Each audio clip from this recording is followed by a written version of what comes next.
Alari koolitus, see on fantastiline võimalus vaadata, kuidas juhtimisprotsess näeb välja tulevikus.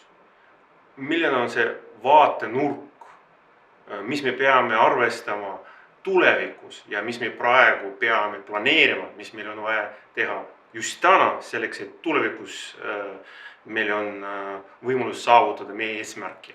Ja tegelikult ma olen väga õnnelik, et mul oli võimalus 2 päeva jooksul saada tohutu palju infot, sest ma olen nii inspireeritud ja jumal tänatud, et homme on laupäev, et mul on võimalik rahulikult 2 päeva lihtsalt mõelda, et kui homme oleks tööpäev, siis juba homses päevas ma hakkaks juurutama neid ideid.